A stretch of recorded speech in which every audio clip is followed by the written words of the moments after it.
Tuesday.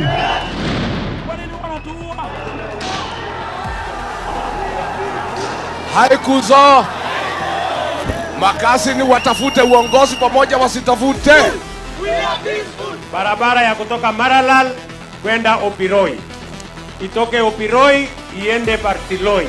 Mnasema tuendelee na hiyo barabara? We cannot say that as ODM we just want to be there. We want power. I would never want to defy orders or directions given by legitimate authority under the law or the Constitution. So I made sure that I answered these summons and appear as required. Secondly, on the second question, I know the committee is aware that there is a current stalemate between us as governors through the Council of Governors and the Senate about appearing before this committee.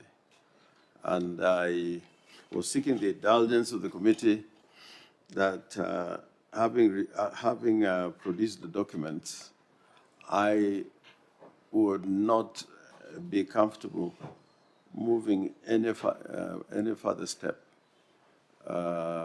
in defiance of the resolution of the Council of Governors, and urge that this committee, together with the Council of Governors, resolve that question. So I begged to decline to move beyond the appearance. Honourable members, there is the issue of contempt, which has been purged by appearance, but then there is the other substantive work that we are supposed to do, which is the constitutional mandate granted under Article 2 to 9 of the Constitution. If the governor finds himself in a situation where he is not ready to proceed, then I think we have no option but to adjourn this meeting and deliberate and advise on the way forward. I think the easier thing would have been if the governor was ready to present his written responses, having taken the oath, we would have considered those written responses. But in a case where the governor is unwilling to proceed to take the oath and table the documents, then I believe as a committee we have taken a position on that. But what is important is that I think demonstrating that when the Senate summons you, it is not an invitation to a birthday that you can accept or deny. It is a constitutional obligation, and I hope that the other governors would also do so. We cannot build a society where the rule of law is not upheld. If everyone was to defy court orders, and if everyone was to defy directions and orders of Parliament, then it will be chaos, it will be anarchy. So unless there is any other comment, because if the entity is not ready to proceed and we have a very busy day, then the most likely recourse is to adjourn and take a position and communicate to the entity. Any other I think in the absence of further views from the members, this meeting will adjourn. It goes on record that the contempt has been purged by the appearance of the governor, but the substantive issues have not been deliberated on. I think that's a record that we shall maintain. All right. Hello there, people of the internet. My name is Duojegero, and this is Political Headache coming to you. What you've just seen is Orengo actually deciding that he's not able to answer questions and saying that all the governors in the country should not be appearing before the Senate. That is something. So essentially, Mr. Orengo is saying that they will not be answerable to the Senate. In a sense, they will not be answerable to the Constitution. In a sense, they are their own men. And so that is very interesting, because in Mombasa, he wanted Ruto to be the answerable to the Constitution. But he's there now standing. Now, let me ask you a question. When you go to a county hospital, is it functional when you on the roads in your ward? Are they tarmacked? When your child goes to a public primary school, do they have enough teachers? Because the numbers we're about to show you today will make you very, very angry. Or if you don't care about this country, then it won't. 12 governors in this country have allocated over 8 billion shillings just to run their offices in a single financial year. So these people are not doing this to build roads, not to run hospitals, not to pay teachers, to run their offices. Right? So welcome to Political Headache. Before we get into the loot, we have to set the scene. Let us talk about money. The money that Kenyans have sent to the counties since March 2013, the very first year devolution came into effect, all right, was almost 3.2 trillion. Yeah. The National Treasury has confirmed that between financial year 2013 to 2014 and financial year 2024-2025, county governments have received a cumulative total of approximately 3.2 trillion shillings in equitable share loan. I don't know what equitable share loan, but I think that is what is theirs, correct? What's the 15% part of the national revenue that is sent to counties. Let me break that. So it's not just about number floating in the air, but for now, let me invite Omondi Ochuka. Omondi Ochuka is a social researcher, educator, economist, and author of The Precursor. Omondi Ochuka, how are you doing? I'm very well, thank you. Yeah. What do you think about this issue? The issue of Orengo declining, actually, I think they're using group insulation to try and bypass what the Constitution says. Because ideally, the Article 97 and 125 of the Constitution actually stipulate that the Senate has mandate to summon a sitting governor for what they are calling grilling, but generally that's just trying to find out what is happening within your counties according to your mandate, and are you fulfilling that? It need not to be a crisis for that to happen. The Senate can actually just summon a governor and find out what is happening in the county, because that's their role constitutionally. So I think what the Council of Governors are doing is they are coming up as a group and saying that you guys have been frustrating us, and they're citing three things. They're citing extortion, they're citing animosity or hostility, and then they're also citing that these guys are being used by some other thing, like they're mouthpieces for another part of the government, like an invisible hand, which might be true, but then that again does not or should not be able to pull you back from answering to what actually is the Constitution. Because the Constitution also puts the Senate committee to the level of a high court. I don't know whether that's the, but I think that's the correct thing. It means that ideally when you're defying Senate orders, you're actually defying what is constitutionally a court order. You're in court contempt. Yes, yes. Yeah, and I want to welcome the SG of Safina Party, a resident commentator here at Political Headache. How are you doing? The people, the girls of the internet have been looking for you. The girls saying, of where is our teddy bear? What is our teddy bear? Do I look fluffy? No, it has to have to. You know, teddy bear, it does not mean fluffy. Yes. Teddy bear is actually an endearment. But the look, my concern. No, is it's not. It's not really the look. Yeah. It is the hearty laughter. It is the friendliness, the warmth. That is what it means. Very important. Yeah. So don't be triggered. What do you think about this issue that we are going to be talking about today? There is the issue of Orengo.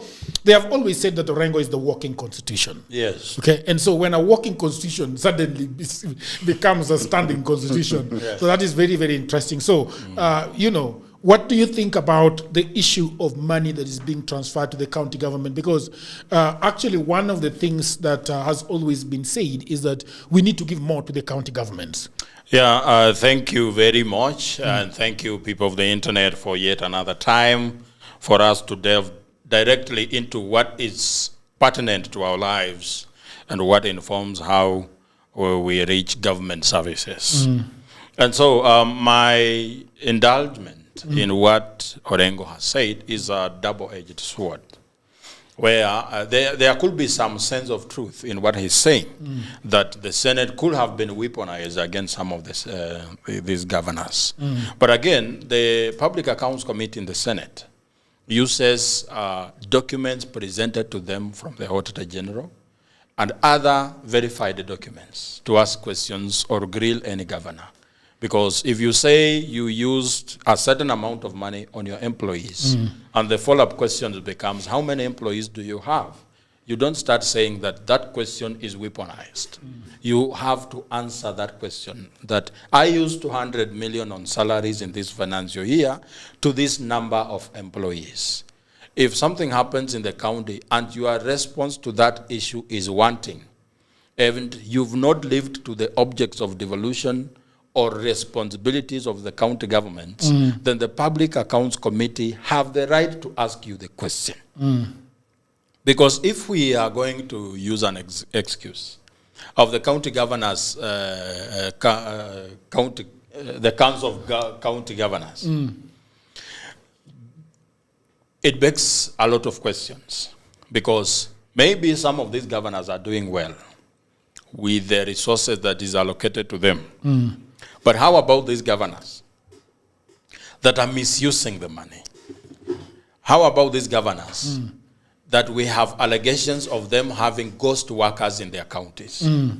How about these governors that have allocated zero money to development, or they have only allocated a fraction of what is allocated to their counties to development? So this becomes a question of accountability and adherence to the rule of law and the spirit of constitutionalism. We should not put politics on the forefront and forget about our obligations to the Kenyan people.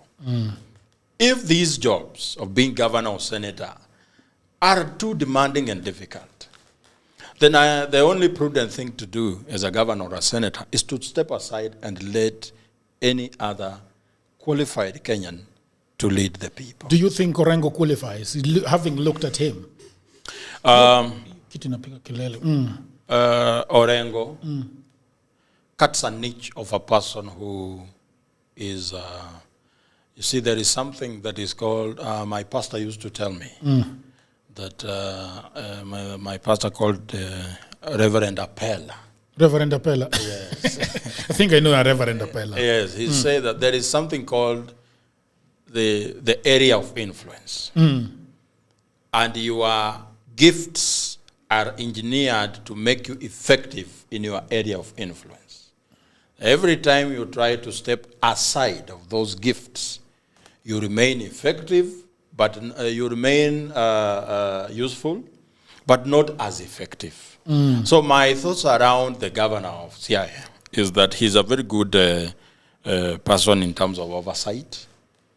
He's better on the side of asking questions than on the side of answering questions.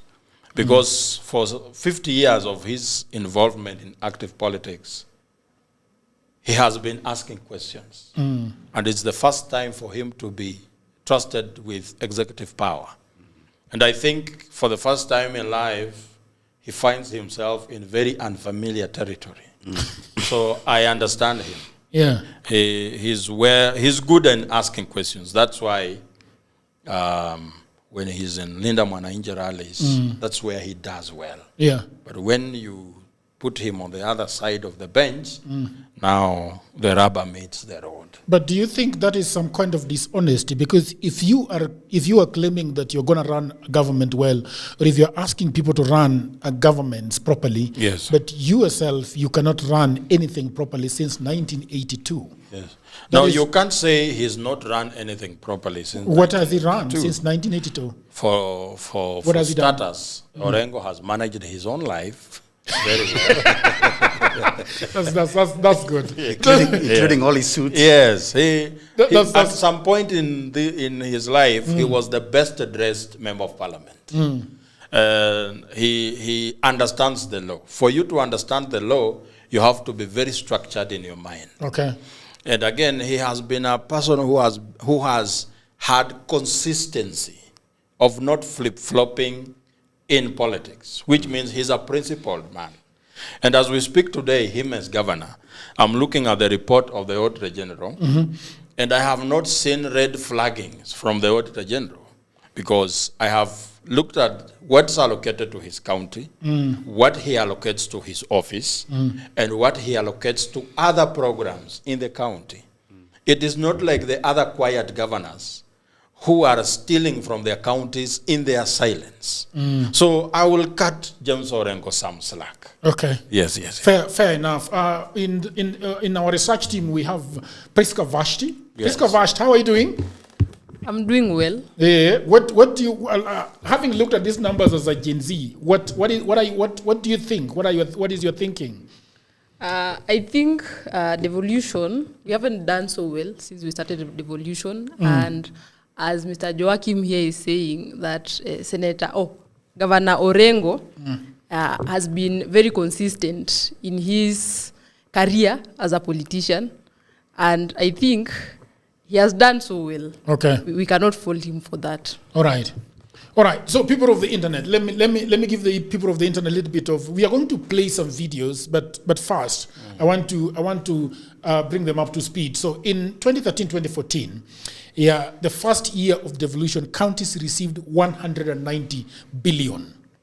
That was the starting point. By 2025, just last financial year, okay, that figure had grown to 387 billion annually. That's a growth of about 118%. Yes. And for this current financial year, 2025-2026, okay, the Division of Revenue Act has allocated 405 billion to counties. So the money going to devolution is growing, yes, right? Every single year, Kenyans are being taxed under constitutionally mandated minimum of 15% of all nationally raised revenue is sent to counties. Yes. But we have to, this is where we have to stop and say, wait. It is not just equitable share. Yes. Counties are also collect their own source revenue. Things like land rates, single business permits, market fees, and such like things. Yes. So in 2024-2025 alone, the 47 counties collectively raised a total of 42 billion from their own sources. Add to that conditional grants from the development partners, things like World Bank, grants, donor funding, which came to another 35 billion last financial year.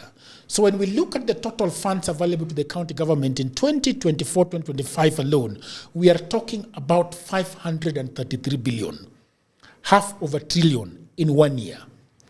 And cumulatively, since 2013, county governments have received well over 3.6 trillion in equitable share, on-source revenue, grants, and additional allocations combined. Okay? Yes. Now, who has benefited the most? Nairobi tops the list at 195 billion received cumulatively since 2013. Turkana County, the desert that we know, has received 138 billion. Kakamega, where you come from, Yes. okay, has received almost 134 billion. Nakuru, 135 billion. And on the lower end, which is only Lamu, the smallest county, has received approximately 31 billion over the same period. The question, therefore, we are asking today is not whether the money was sent. Yes. The money was sent. The question that I want Mr. Chuka to help me answer is, where did it go? And specifically, how much it ended up in the pocket of the very people who are supposed to manage it on behalf of the citizen? That is the question I want to ask today. So, it is very interesting, is that Joachim is going to take us back, all right?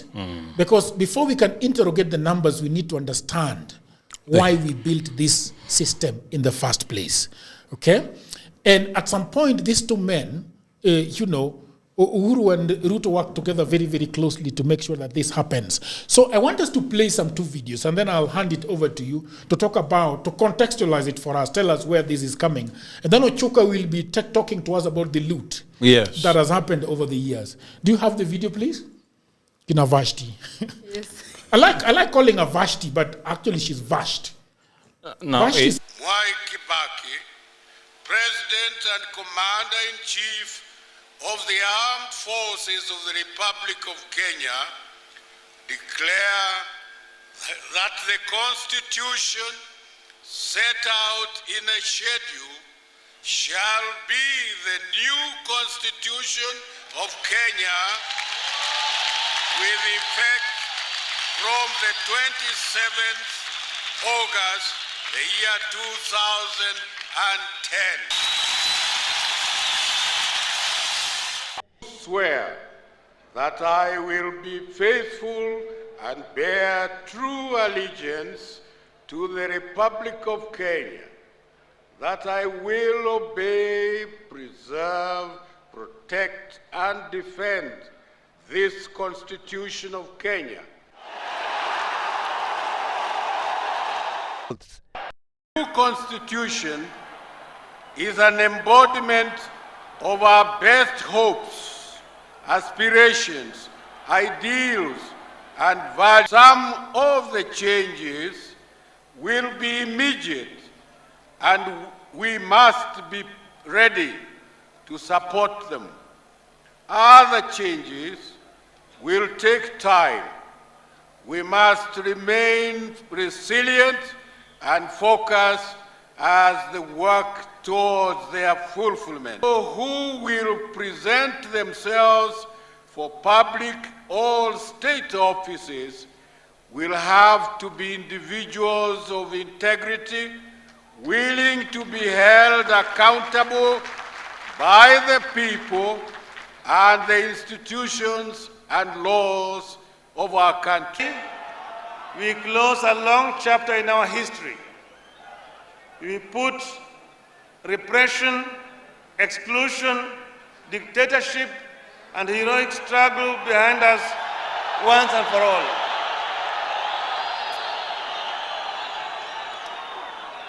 We have opened a clean new page in our book.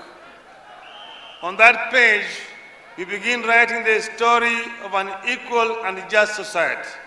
Nationalism has shifted from a dream to a reality under the new constitutional order. Fellow Kenyans, the dawn of the new era also portends tremendously well for our national pride, our national prestige, and image in Africa and the world. Ndiye alikuwa Iniesta wetu, na mimi nikawa Fabregas, nikampatia na akapiga ikaingia. Mr. President, you will leave behind an unassailable legacy that will change the fortunes of this country forever. And to you, my brother Prime Minister Raila Amolo Odinga, thank you. Thank you for standing strong and running the marathon towards a new constitution with such vigor and determination. This day on, the people of Kenya should embrace a new national spirit, a spirit of national inclusiveness, tolerance. Okay, so that is this our forefathers standing and talking about the constitution and the birthing of the county governments, the devolution as we know it. Take me through the context, why we needed to give the counties money. Thank you very much. Once again, it's always my pleasure to jog the memory of the Kenyan people and remind them of where we've come from and tell them where we should be going and tell them that where we are is not where we intended to be. But we still have a chance of deciding that we take the direction that takes us exactly to where we are supposed to go as a country. So just to take us down the memory lane, as we attained our independence in 1960, we attained our independence together with a system called Majimbo system. We had bicameral parliament, which we had the Senate as the upper house, then we had the National Assembly as the lower house. The Senate was a representative of regions. It also had something called the regional assemblies. So the reason as to why we had Majimboism is so that resources and governance can be taken and undertaken by the Kenyan people by the leaders closest to them. That the issues of Northeastern are not same as the issues in Nyanza. And therefore, the uniqueness of those problems required a system that could help them deal with these issues without necessarily bringing a standoff to the aspirations of the people. But something happened along the line. 1 year into our independence, Majimboism was abolished. The Senate and the regional assemblies. So we consolidated power to the presidency, where if you needed a road, you had to pay allegiance. If you needed a stadium, we have to pay allegiance. And this is where I want to share a story of a man who pretended to be a very illiterate man, but used his illiteracy to build a hospital in their region. This man was very loyal to President Kenyatta. And President Kenyatta asked him to go and scout Mukurweini and see how they can build a stadium there. Was it Mukurweini? Yes. But because he knew people knew him as an illiterate man, he pretended that he had not heard the president well and confused Mukurweini with Makueni. So they went and built the facility in Makueni. You see, the president at the time was a little bit old. So the day of the launch of the project, now Kenyatta is going to open a project knowing it is built in Mukurweini. Then he's taken to Makueni. Yes. Then Mulu Motisia. This guy was Mulu He's Motisia. the man. Yes. He says, Mr. President, I didn't hear you well. So you said Mukurweini. But now the project is already done. The president has no otherwise but to launch the project, although very angry. And you see, Kenyatta used very unpalatable words. At the venue. Yes. Oh, really? Kenyanga. Okay. But now, that means that for you to get anything from the 1960s, 70s up to 2010, we had a highly centralized government. That your allegiance or loyalty is what informed what comes to your area. Political patronage. Yes, political patronage was so high, and anybody who looked like they are not in good terms with government, he will be punished by their region not being given priority in terms of resource distribution. And that explains why marginalization and minority communities, such as the Northeastern, were left behind because they had no one to speak for them. But this problem continues up to 2010, where we have seen the video of President Mwai Kibaki promulgating the new constitution. And in that video, we have seen the man of all razzmatazz Raila Amolo Odinga, saying that we have closed a chapter of dictatorship and we have opened a new chapter of Kenyans taking their own issues by their own hands. So after the promulgation of this 2010 constitution, it gave us something called the counties. And when you look at the constitution in Article 174, it tells us the objects of devolution, because devolution now became a constitutional provision to the people.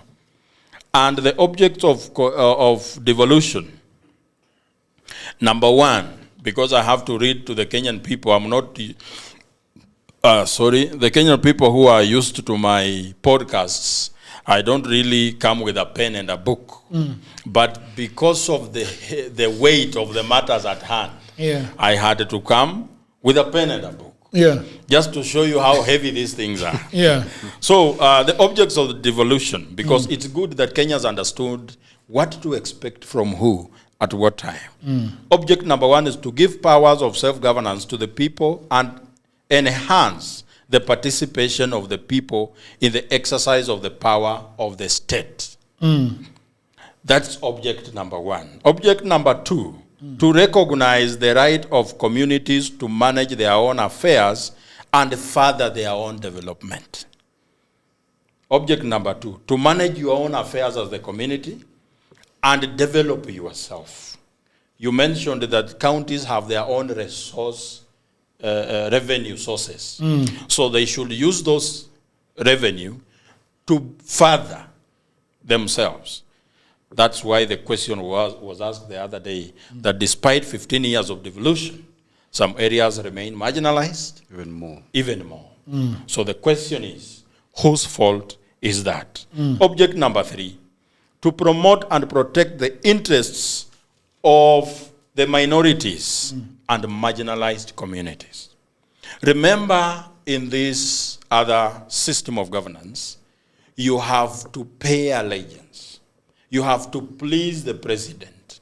You have to sing for him, for you to get a road in your area. But with devolution, you now have to decide what you need as a community, so that you no longer speak about marginalization, because you have your own county, you have a governor, there is 15% of the national revenue coming to that county. You decide for yourself what is the priority need in this particular county.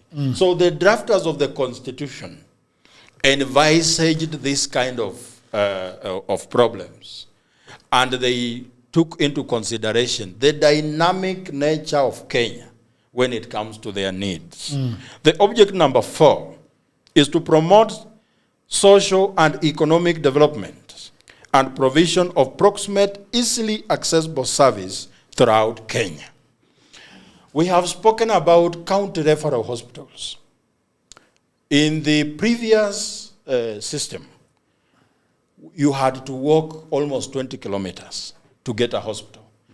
When you get sick in Busia, you are brought to Kenyatta National Hospital.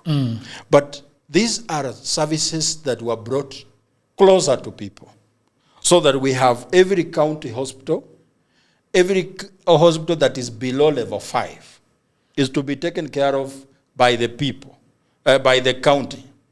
ECD education, agriculture. So if agriculture is a developed action, why do we still have to import a lot of food, and we have billions and trillions being sent to counties to take care of these things? The last object of devolution is to ensure equitable sharing of our national and local resources throughout Kenya. That you have to benefit from the resources that are coming from where you are. If we, for example, I come from Western Kenya, what are the resources in Western Kenya? We have to benefit from those resources, and there is 15% from what is collected around Kenya that must come to our counties. That is, I'm just trying to explain why we needed devolution and what problem were we trying to solve. Now, after having a chapter 174, we come to chapter, the fourth schedule. You see, this law, the legal The jargon. people of the internet must now appreciate, really now, they must miss the young TikTok lawyer. Yes. Yeah, they abused him yesterday, yeah. But now I am trying to fit in and look like a legal mind. Now, for the fourth schedule listed what county governments are responsible for. Okay. Remember, we have just dealt with the objects. We now have to look at what do we expect from the counties? What are the functions responsible for ECD education, early childhood and development education? Village polytechnics must be handled by the counties. County health services, including hospitals below level 5. So any hospital below level 5 is under your governor. That's why the question you asked in the beginning of this podcast, that when you go to county, your local hospitals, do you find medication? Are there doctors? Who are we supposed to ask questions? And when you ask governors these questions, what is their excuse of lack of services in these facilities? Agriculture is a devolved function. That whereas we are importing food, the county government and the Council of Governors should be making press statements to tell us the measures they have undertaken to make sure that Kenya is a food sovereign country. County roads, public works, markets. People of the internet. Hii maneno ya kupanda juu ya gari. Na president ana launch soko. Ni kazi ya county, si kazi yake. As a national government, when we are back to talk about the objects of the national government, we will talk about it. But for now, markets are not a reserve of the national government. It's county government. The other day, President Ruto came to Bungoma, and he wanted to launch a soko, a market. But he didn't know that the market didn't have a roof. So he went to the market to launch. So the people, the advanced team for the president did not tell him that the project you are going to launch is not complete. Why didn't they tell him? I don't know, but I like them because they are giving us a lot of fodder. Okay. So what happened when he showed up? He showed up and see the project was incomplete. And he said, no, I will come back and launch. He did not launch the market. It's embarrassing for a head of state. Trade licenses. This is what informs now on source revenue. That as Nairobi, we have made 42 million from trade licenses. Pollution control is a function of county government. And therefore, we should be knowing when a governor, a senator is coming to campaign, what do you expect to hear from them? A senator should not tell you he's coming to build roads. A senator has no kitty to do in development. And therefore, he should only promise you to do oversight on the counties to make sure that the governor delivers as expected. And the other thing, and the last one, is cultural activities and local tourism. These are the responsibilities of county government. Before you go on, Yes. I want to ask Ochuka to tell me a little bit about health. Ochuka, when you say that below level 5, what does that mean in English? Well, level 5, there is when you talk about health, health can be categorized in 3 sectors. Okay. So we have preventive medicine or healthcare, and then we have curative, and then we have research and post-research. So preventive is where we talk about immunization, mother and child health. That is before a person is in the world. Yeah. We're talking about public health. We're talking about sensitization campaigns. So those usually, when you look at that continuum, you get that the idea of having a primary healthcare ladder all the way to a referral system is because you are looking at the unit of healthcare, which is a person. When a person falls sick somewhere in the village in Kitui, they are supposed to be having the nearest first responder facility. So that is the lowest level. But due to the nature of healthcare in a globalized world, you find that there's another layer just below that, and that is what the function that is now being performed by CHWs, community health workers, ama the Nyamrero, as the way Luos call it. Okay. Because they have a direct contact with the patient or the human unit of healthcare. Now, beyond that, now you find dispensary. The idea is, if you have, let's say, a headache, and you go to a local dispensary, you're supposed to be finding the most available, given that capacity, the capacity of that facility, the available healthcare you need at that point, beyond which they refer you to the next level. Okay. So the next level usually has, when you talk about level 5, it means that it is the former, what we used to call district or sub-district hospitals. Yeah. Because it can have, let's say, a lead MD medical doctor. It can have a consultant, also consultant clinics. And then beyond that, now they can refer you to a national referral. Okay. So when we talk about levels, we're always looking at capacity. We're looking at human resource. We're also looking at bed capacity. For example, it can have below 300 bed capacity.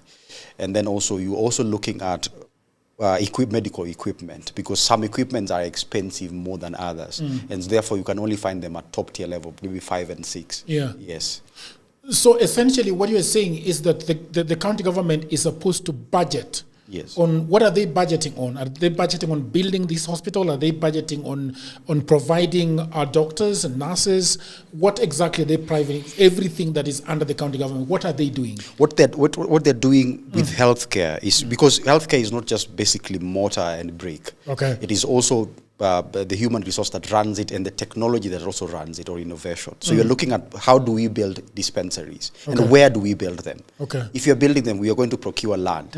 We're going to have a public participation. Yeah. These people are going to decide, oh, this place has maybe an issue with snake bites, like in Baringo. So it means that if you're going to set up a hospital, we might have an poison unit somewhere in that place. Okay. So that is very specific to that particular county. And then you're also looking at how are we going to be paying the nurses and the medics. And then how are we going to also procure medical equipment. So that goes all the way. In other words, it is everything, every role that the national government used to perform before the Constitution of Kenya 2010, they're performing, but only to the level of level 5. Okay. Yes.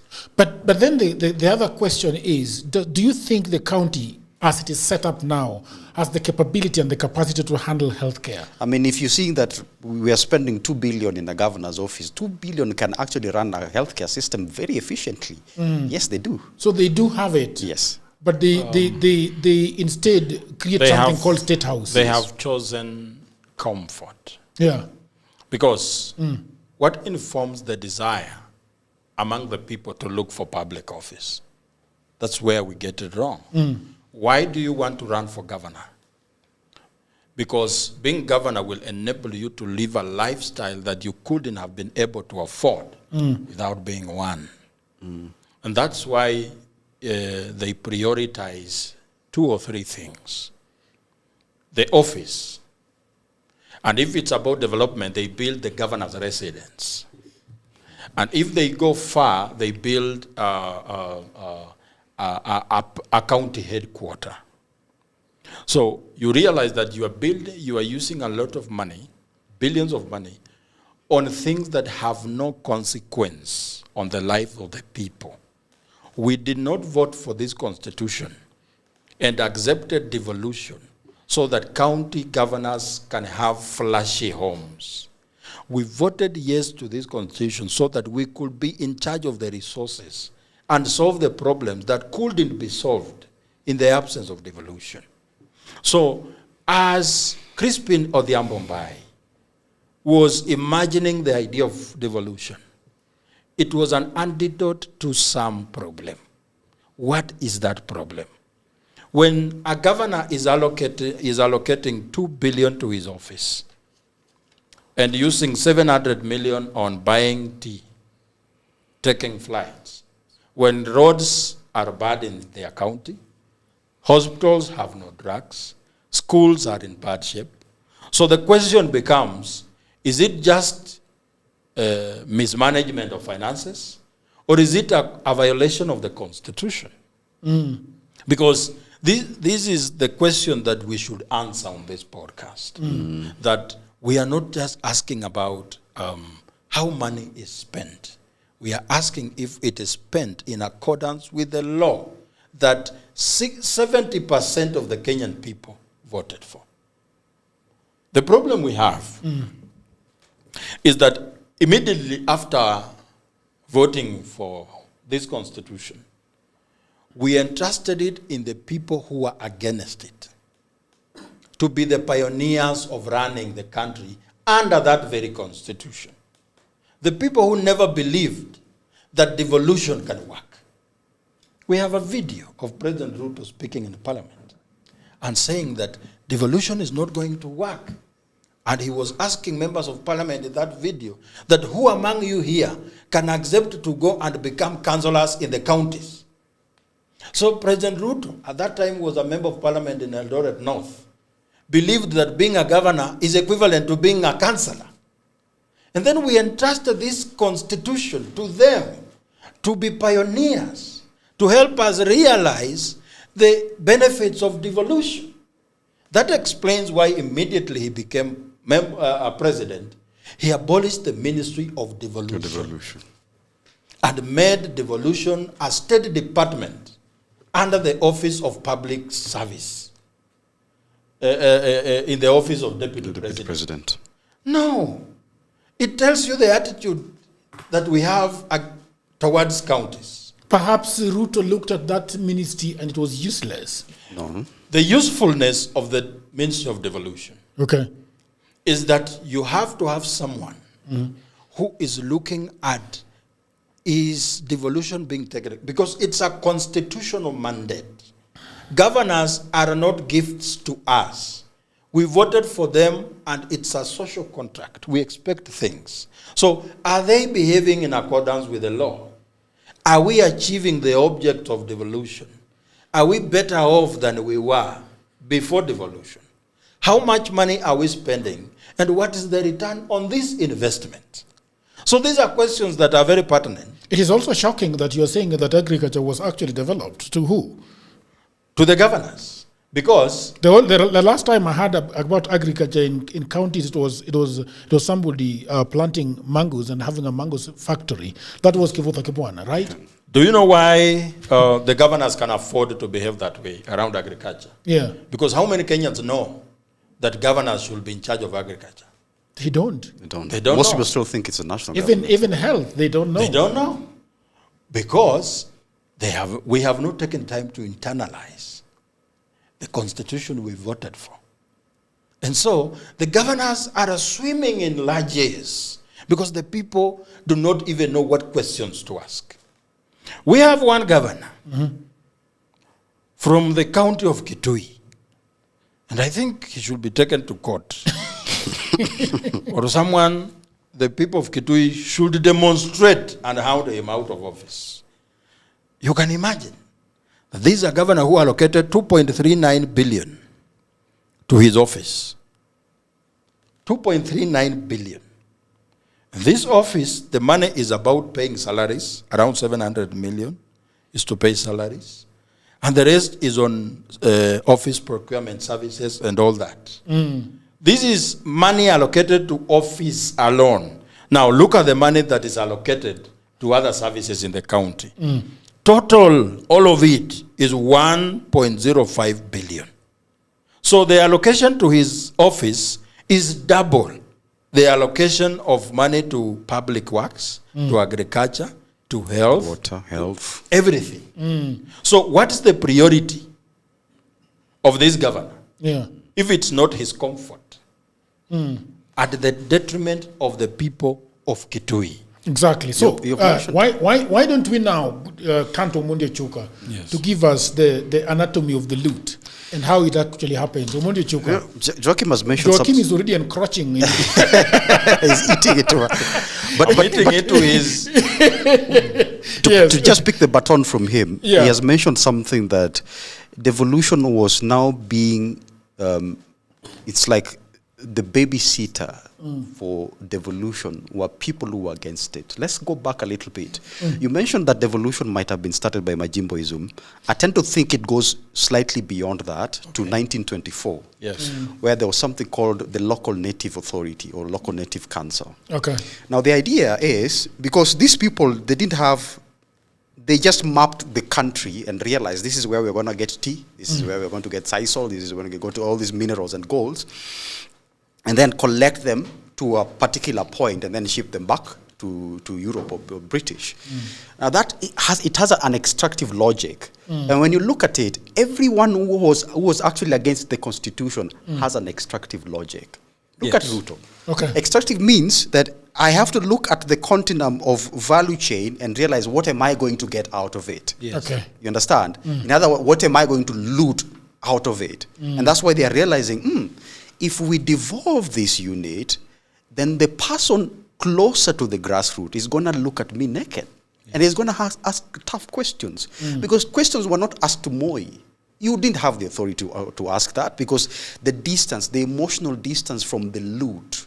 You see, right now, the reason why we're actually seeing that counties are supposed to be performing a very critical role in pushing the development agenda of our country, but they're not doing so, is because that unit or that role has been devolved to the Mwananchi, and therefore they can actually be able to see that if you are given this amount of this 19.4 billion, let's say for Siaya, why is it that this 19.4 billion has not been able to achieve any marginal revenue increase? You understand?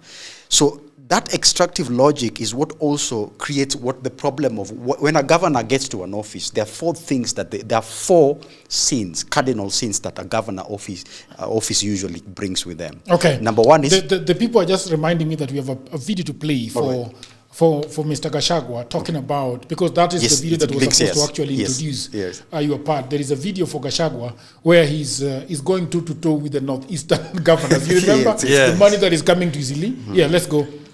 Northeastern, lazima tutetee nyinyi, kwa sababu mtatetewa na nani? Magovernors yenu, MPs yenu, senators yenu wanaishi Nairobi. Nilikuwa nikiwa deputy president nikitaka kwenda Mandera, governor, MPs wananiuliza huko na ndege. Nasema ndio, utubebe, tunaenda na hawa, nikimaliza tutarudi na hawa. They stay here in Nairobi. Instead ya pesa ku develop Mandera and Wajir and Garissa, wana develop Eastleigh na South Sea. So what we are Northeastern, Stephen Kalonzo Musyoka, Eugene Wamalwa, watatetewa na nani? Hawa watu wameshikana na Kasongo. Pesa yote wameiba. Ukiona ile pesa imepelekwa Northeastern, uende huko. Hakuna shule, hakuna hospitali, hakuna chochote. Wamechukua pesa, wameenda kujenga South Sea na Eastleigh. Sisi kama viongozi wa Kenya, ndio tutatetea watu ya Northeastern. We are calling for a special audit on how funds for devolution, equalization fund and CDF ile imepeanwa Northern Kenya imetumika vipi? Why are there no institutions? Why there is no visible development despite the billions of shillings that have been allocated in those areas? Na unajua sasa kwa sababu ni wezi na wanaogopa. All right. You are talking about the people of the internet. That was Gachagua, and everybody has to applaud Gachagua for that because it has raised a lot of issues. Do you want to say something? Just before my good friend. Remember, you are picking it from the cardinal sins. We are not going to forget that one. Just to pick from my friend, there's a statement made by one of the wise men, I don't know who, that in a country badly governed, wealth is something to be ashamed of. Yeah. If you are coming from an area like Mandera with a poverty index of more than 50, but you brag of having good buildings in the city, then something is terribly wrong. Because as a governor in Mandera, what is your biggest duty? The bare minimum is just to provide water.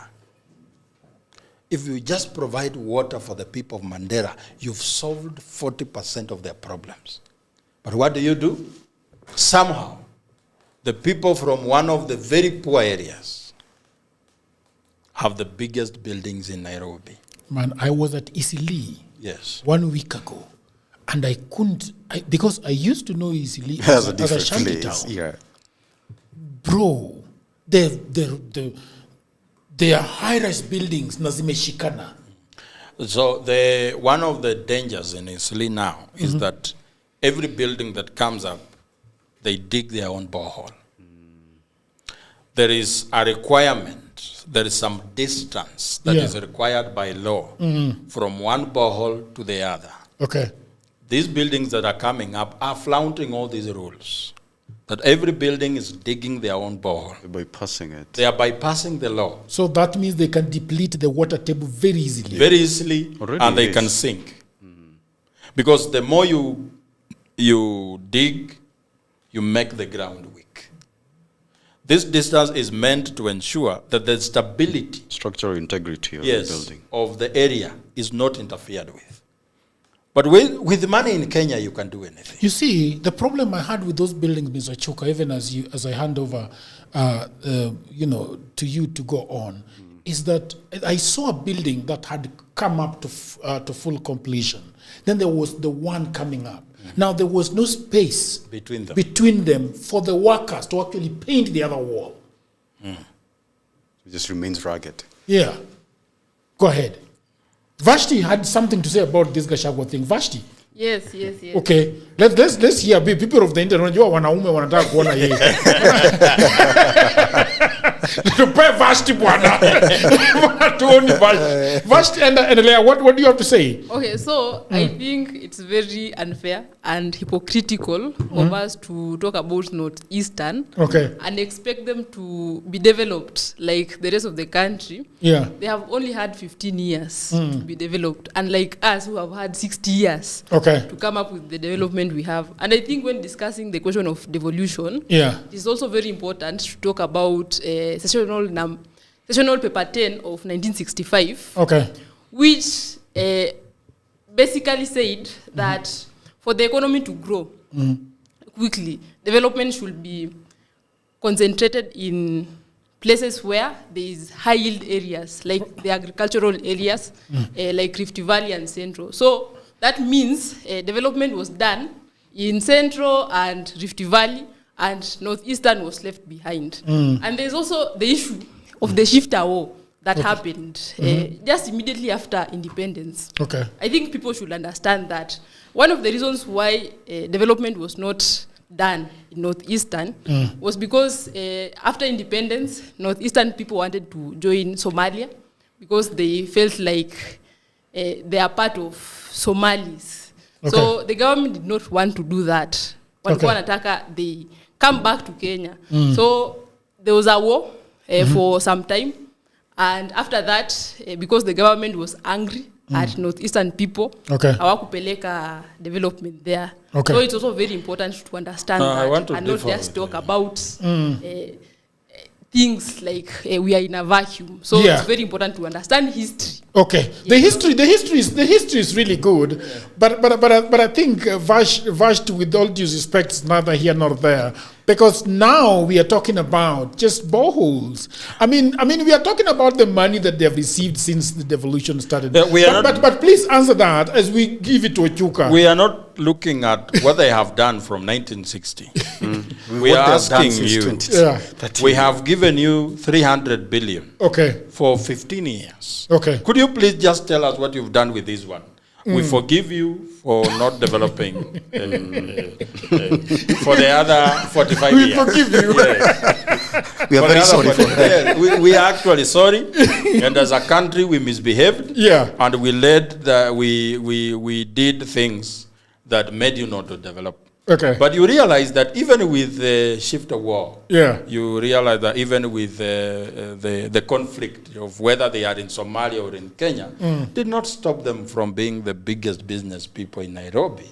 So it means there is potential we are not harnessing. And so we are not actually asking what happened in 2007. You are saying that they are so good at running restaurants in Nairobi. Why can't they run this? But they can't do a borehole. Our friends are very good people. Actually, very good numbers of restaurants in Nairobi belongs to them.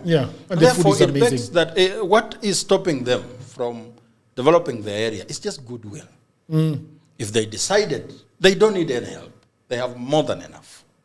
So we are saying that as a country, even as you build Nyanza, as a country we have not grown if Northeastern is behind. As you build Mombasa, we have not grown if Busia is behind. Because the object of devolution is try and bring equality and help every one of us based on our problems. Yes. He's acting vashed. So vashed. A ball will take 15 years. That's a harsh one. You have very tough questions to ask. Vashed, if you can make tough questions. Okay, go ahead. You are talking about cardinals. So I was talking about 4 cardinal sins. Yeah. Number 1 is political patronage. Okay. Patronage means that when a governor is running for office, there are usually people who, first of all, bankroll them, people they have probably loaned from, people who they owe political loyalty or allegiance to. And then number 2, they have the extractive logic that I was talking about, and rent seeking, which happens a lot from MCAs. And that's why you find that even in Kericho, MCAs have been weaponized. Whether or not there are actually justifiable reasons for this governor to be grilled and even thrown out of office, that's another case altogether. But we are seeing that the reason why even the National Assembly was weaponized during the finance bill of 2024 is because there is an extractive logic of rent seeking. Yes. That if I am able to roll you out 5 million or 10 million for you to vote in a certain direction, if you don't have the integrity or the fidelity to devolution or what that means for your particular county, then you are going to yield into this pressure. Yeah. And then number 3, we're also looking at what procurement and bureaucracy against what many political scientists are calling clientelism. Clientelism is where you have somebody at a level where you might not be able to be reaching every other day, so they are bidding for you in your interest. Yes. So bureaucracy has always been bypassed. We are seeing that now we have, let's say, for example, we have the Public Finance Management Act and Bill. This is a very robust and rigorous framework that allows us to utilize money in a certain direction with the aim of fulfilling the objects that Joachim had actually mentioned about the devolution. But we find that it is also the same bureaucracy and tendering and the logistics. That is where most money is also being pilfered, whether it is on the national government or county governments. And then we're also looking in terms of how, when now you are in government, you are a governor, you're looking at how am I going to survive this term? How am I going to survive next term for re-election? And that already sets you up. If you're weak enough and you're not controlling the county assembly, you're already set up for you to actually start stealing money. And then you're going to create what is called miscellaneous accounts in your governor's office, because it is I would call it a socially soft corruption. Socially acceptable corruption, because it is not, you see, when you still ukikunywa uji ya mtu mgonjwa, that's a different thing. That's why people usually say don't steal money meant for funeral or for healthcare, because it has a higher reprimand value. Yes. But when you still say this is for tours and travels, this is for hospitality, this is what one entertainment, it's kind of soft. It's kind of soft. So yes, it doesn't land so much. And that's why they're stuffing it so much in the governor's office bill. And why are you finding out that our report says that 14.2 billion was spent on governor's office in 43 counties? That is governor's office alone. We've not talked about development, we've not talked about water and agriculture. So if we take these counties and now split them, just take four of them, we're going to need to run there are some pictures, yes. Yes. Yeah. Yes. You will run them, yes. So if we take this, let's say, to Machakos. Now, Machakos, Ms. Wavinyan Deity spends 16.7 million, and it's more than water. The reason why it's more than water, because for a long time, stereotypically, Ukambani counties have always been tagged to water shortages and food insecurity. So the reason why sometimes devolution was important is because it was looking at what economists call comparative advantage. What if Turkana were able to sustain their fisheries and agriculture so much that they can support horticulture and fisheries. Yes. And then they can export their surplus to other counties. What if Mombasa can be our tourism hub? Yes. What if because every county, just like Majimboism envisaged, has a comparative unique advantage to itself. This is what it can actually use to create a pool of resource that they can share amongst each other depending on which strength they have and which weaknesses they have. So you find that Machakos is spending on hospitality budget as two things.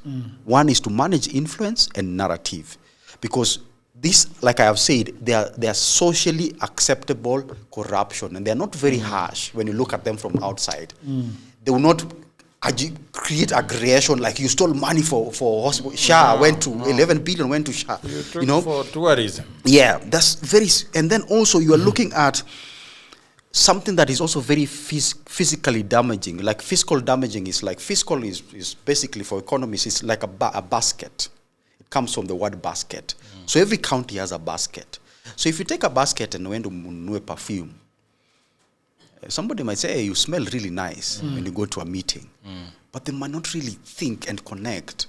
Your perfume is what enabled my son to die, even when they could have afforded to get immediate response at our healthcare facility. Yeah, it's fine. Yeah. I think it's fine. Oh, it's Yeah, right. It's right. Yes. Then we look at Mandera. Very funny, because you're looking at a place where Mohammed Adan Khalif is spending 521 million, and it is more than the finance department. Already, by economic terms, when executive is spending more than finance, you're creating what is called a loss of fiscal discipline. Yeah. Okay. Because one is fiscal discipline. Fiscal discipline is how, you see, the same way I spent, let's say this, we usually see on TV where people, they run a basket. If you're going to buy groceries, you're going to buy unga, you're going to buy oil, you're going to buy all these things that are household needs. So that's a basket for a county. So if you don't have the discipline, you're going to be spending, let's say, on airtime. You're going to spend 2,000 on an airtime so that you can be on TikTok. Yes. And yet you don't have unga. Yes. And yet your child has no school fee. So you don't have the fiscal discipline to integrate the budget that you have so that you can prioritize which one goes where and according to a priority index. Because priority index is what allows you to determine allocation of the resources that you have. So that Mandera should not be spending money on building a flashy governor's office or when they lack water. And water has been a perennial problem since 1963. So your priority is a bit of mixed up. That is what fiscal discipline means, because you're not utilizing your basket vizuri so that it can actually address the problems that you are having or the needs that you are having as a county. And then you're also looking at Kilifi that had zero development. And then now we have zero development. No money was allocated to development. That's a serious constitutional violation. Because the constitution needs 30%. At least 30%.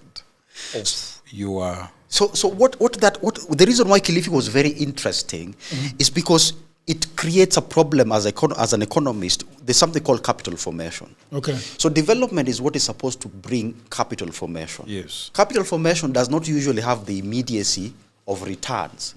In other words, when, let's say, you start by building, let's say you're going to focus on ECD, because you realize that this county has been lacking in education. You've done your research, you have the figures. So you're going to focus on that particular project alone. You understand? Over time, for you to realize the fruits of that education, it might take you 25 to 35 years. But you see, the foundation that you have laid is so important that any other regime or administration that will come after you, they will not be actually trying to fill up a hole. They'll be building from something that is very, very solid. So capital formation also means that you're also able to look at if our county is very good in agriculture. Let's say Uasin Gishu is very good. Trans Nzoia is a food basket county. So you're able to allocate resources so that it can trigger or stimulate capital from that particular investment that can reap off, that this county can actually reap off over time. So when you actually allocate zero development, then what exactly, it actually goes against the idea of devolution. It actually beats the logic of why devolution was even proposed in the first place. And then I was also looking at Migori, very interesting. Mr. Ochilo Ayako is spending 420 million, and this includes 23 million for State House. When you look at it very carefully, one of the issues that was happening last year and even this year was the money that we allocated to State House was almost 17 billion. 17 billion, and that's 7 billion more than what the US is spending in their White House. When you look at it like that, you're also looking at how Migori County is mimicking the Moi era State House service fees, where the people are usually going there to be given bahasha, people are going there for sherehe, people are going there to actually pander, dance for the president or the governor, so that some developments can trickle to their wards. Understand? So when you have that, you're having a tank that is imetoboka in so many other places. And this Maji, instead of irrigating land, it is going to somebody's concubines. It is going to travels and tours that they are going for benchmarking, eternal benchmarking. You're going to benchmark for how long? So you go to benchmarking in Rwanda. Yes, and this is a very executive culture that is, even President Ruto is actually currently propagating it as we speak, because there is no reason why a governor should go to State House to beg for development. Yes. When they have a kitty for their own self. What they should go to State House for is partnership. What are we going to partner between our governments? Because they both have executive funds that they can utilize to achieve or realize a certain development. You have forgotten Suluhu. Who is Suluhu? Homa Bay. So Homa Bay. I don't know why Ochuka and Odhiambo have a liking for Nyasuna Wanga. The reason why Homa Bay is interesting is because we are finding the gray areas of devolution and national government, where a county government officer, typically the Governor Gladys Wanga, is claiming that projects that were done by a national government were done by them. Or the other way around, where a president is going to Homa Bay to launch a pier. A pier. Where your children should sit when they are sent from school. Yes. In the absence of school fees. So Gladys Wanga is spending 538.4 million to direct office budget. How much? 538.4 million. That's $500 million. She's spending $500 million on her office alone. Why was Omundi talking about this? Because she is Nyasuna. $500 million. Yes. In her office. Yes.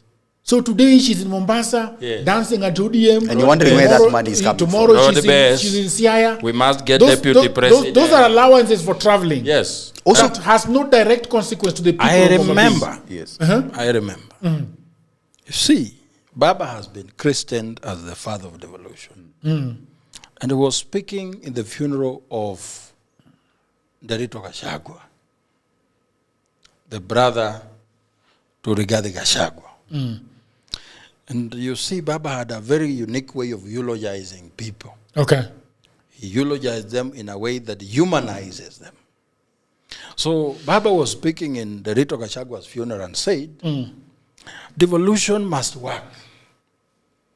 And he was saying, two governors at the time who had stood against blackmail from MCAs, one, Derito Gachagua and Makueni Governor Kivutha Kibwana. Because when MCAs held Kivutha Kibwana hostage, saying that you must give us allowances for us to pass your budget, Kivutha Kibwana said, Mr. President, dissolve this county, we go back to elections.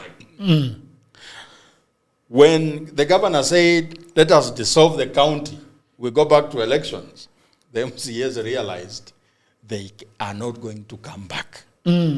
So when you look at the problems we are highlighting, they started appearing immediately after we accepted devolution. So huyu muungwana huyu Nyasuna, half a billion. And then you are saying that for the first time we are in government. Which government? Because right now, we cannot say that Bungoma has no road because we are not in government. Because even if it's a member of parliament. So what does Gladys Wanga mean when she says that now we are in government? Her government or which government? It means that she can now walk on the same red carpet with the president.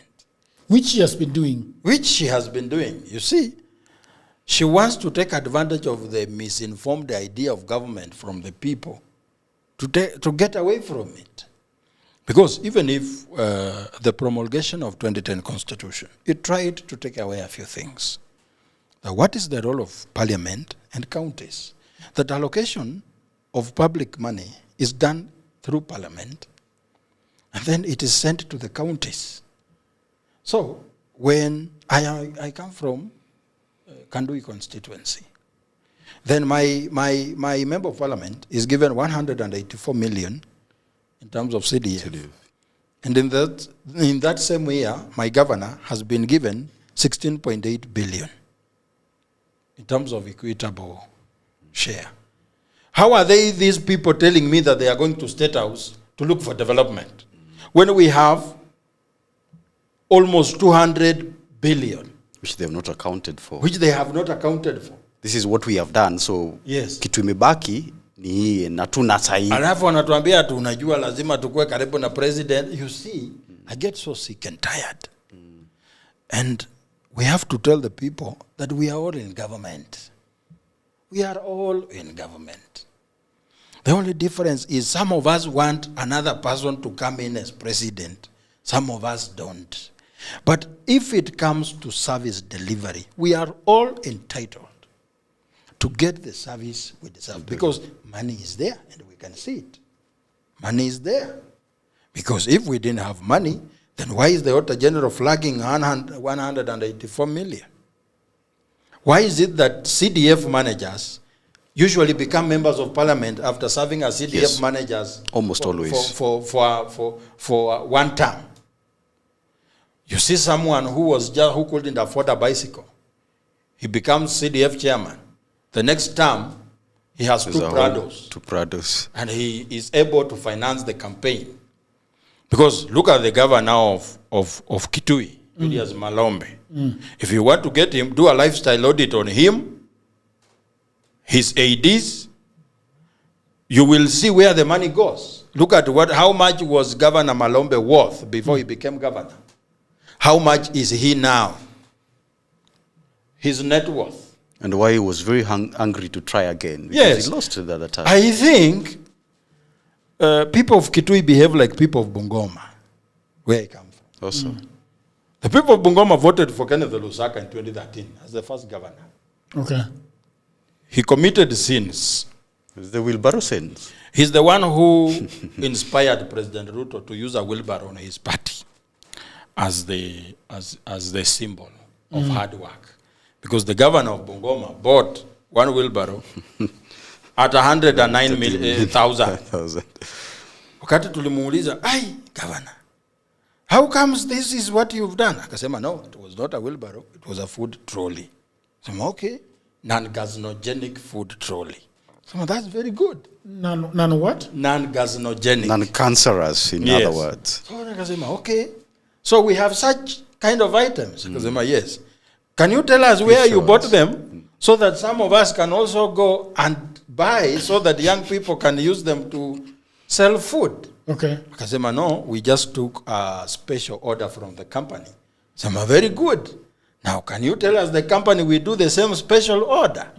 He did not answer that question. He started sweating profusely. Then the people voted him in 2017 out. Then they again feel pity for him after staying out in the cold. That's what they said. Amekuwa kwa baridi. Kwa baridi na amekuwa speaker wa National Assembly. Alikuwa Senate ama National Assembly. So, again they voted him back. Wakati wamempigia kura, he has nothing to lose. I can tell you, he has looted Bungoma County. So the people of Kitui did the same. They voted for Julius Malombe first term. Second term, they voted for Charity Ngilu. Then they felt petty for Julius Malombe because he kept on walking around in Kitui saying he's Dr. Julius Malombe. You see, when you go to the village and tell people, I am a doctor, mimi ni daktari, mimi ni mesoma, people think that masomo means being a good leader. But sometimes the names we have. Yeah. This is interesting. So Kituyu Julius Malombe spent 2.3 billion, almost 20% of the county budget in his office. Yes. Wavinya Ndeti spent 816 million. Yes. More than water, which is 799 million. And she has not paid Kyoko. Yeah. Who is Kyoko? One of the suppliers. This comedian. Creditors. This comedian called Kyoko. And then we have Marsabit Mohammed Ali, who was spent 600 million. We have Mandera, Mohammed Adan Halif, 521 million, more than finance department. Makueni, Mutula Kilonzo. You can imagine Mutula Kilonzo. 516 million. 90% recurrent expenditure. What does that mean, Ochuka? What does that mean? Recurrent expenditure ni umenunua chai, mandazi, yani ni pesa ambayo salary. You use every month. Salaries, allowances, expenses that keep coming. What I usually find interesting about recurrent expenditure is how it's a black box of financial pilferage. Because, when an accident happens and it's a plane crash, it's fatal. So engineers and forensic auditors, they usually go for the black box and find out what was wrong with the flight. That is exactly what we are doing with this episode. What was wrong? What has been wrong? Yes. What has been right with devolution? Yeah. And we're trying to trace the black box. And one of our black boxes is the governor's office, because that is where you can push recurrent expenditure. And then when you are being asked, why didn't you allocate even 1%, for example, to development? And then you're saying, you see, we have to pay our nurses. Yes. We have to pay our ACD teachers. When you ask them now, I thank you very much for paying your nurses. Yes. Could you please provide the number of people you are paying in your county? In your employment role. Yeah. How many people you need to pay salaries? They will not pick your phone. You can see the Nation newspaper said that governors did not respond to their questions. It's very interesting because it's an indictment. If we zoom out for a moment, because there is an important contextual point here, the 8.2 billion these 12 governors are spending on their offices represent 58% of the total governor's office spending across 43 countries. But their counties' overall budgets, they account for less than 30% of the combined 527 billion budget of those 43 countries. Okay? And the thing is that they are not the richest counties. They are not the biggest counties. They are counties that have chosen to prioritize their own comfort over their residents' needs. You can imagine. And this is, and I think this is the constitutional sting. The Public Finance Act requires county to allocate at least 30% of their budgets to development. Official reports show counties have consistently failed to meet this threshold. Yet, year after year, governors cite financial constraints when confronted about the poor state of the county services. The same governors who have somehow found hundreds of millions to run their offices. And for context, there are also counties that have managed to run their offices on far less. At least 13 counties have allocated less than 150 million each for governors' offices. Bomet has actually put just 144 million. Nyeri has put just about 144 million, the same amount. Elgeyo Marakwet has put 135. Nyandarua has put 125 million. Tharaka Nithi, where all the votes have always come from, and we think that the biggest, Tharaka Nithi has only spent 100 million. Uasin Gishu is running his office at only 98 million. Uasin Gishu. Na Baringo 72. Baringo is running at 72. And then a governor in a semi-arid county is using 2 billion. 2 billion. And our own Nyasuna Wanga is using what? Our own Suluhu in Homa Bay, the biggest motor mouth for the broad-based government. The biggest what? Motor mouth. What's a motor mouth? It's an automated response machine. You see, and look at the people that are spending less in their offices. Where do they come from? And how do their people behave? Look at counties: Elgeyo Marakwet, Rift Valley; Nyeri, Mount Kenya; Bomet, Rift Valley; Nyandarua, Mount Kenya; Tharaka Nithi, Mount Kenya; Uasin Gishu, Rift Valley; and then Baringo. The two regions in Kenya that control the GDP of the country is Rift Valley, yes, and Mount Kenya. So they're spending more prudently. They are spending more prudently.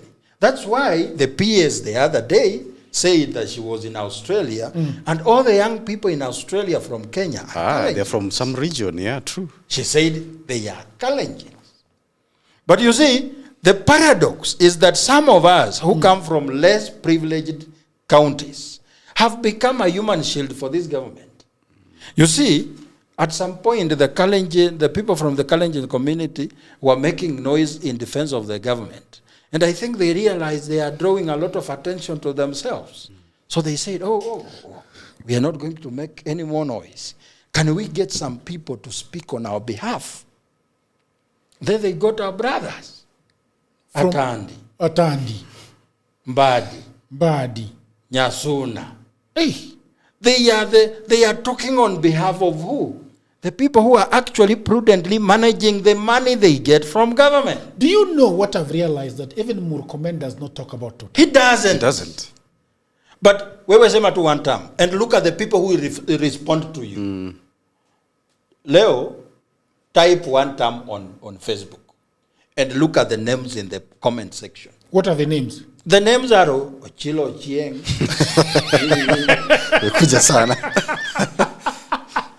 Wanyama. Wanyama. And you realize,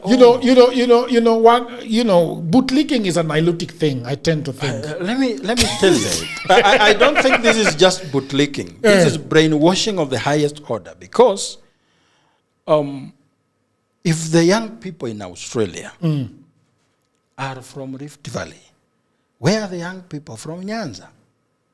Some of the I'll tell you where they are. I will tell you before you tell me. The best brains in our young people from Nyanza are bloggers for broad-based government.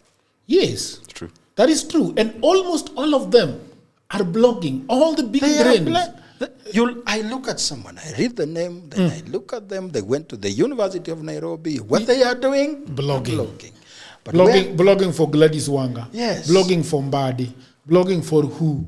Blogging for Ruto. The other day, Gladys Wanga had a problem with the Senate of Homa Bay. She unleashed a group of digital goons against the senator. Epic fury. It was a Mad Max episode. Mad Max? Yes. You see, I usually tell people, sometimes I am not politically correct. I make statements I should not make, but I deliberately make them. Because why are we doing everything? Why are we here? What's the end game for this podcast? Is to try and bring some sanity in our people.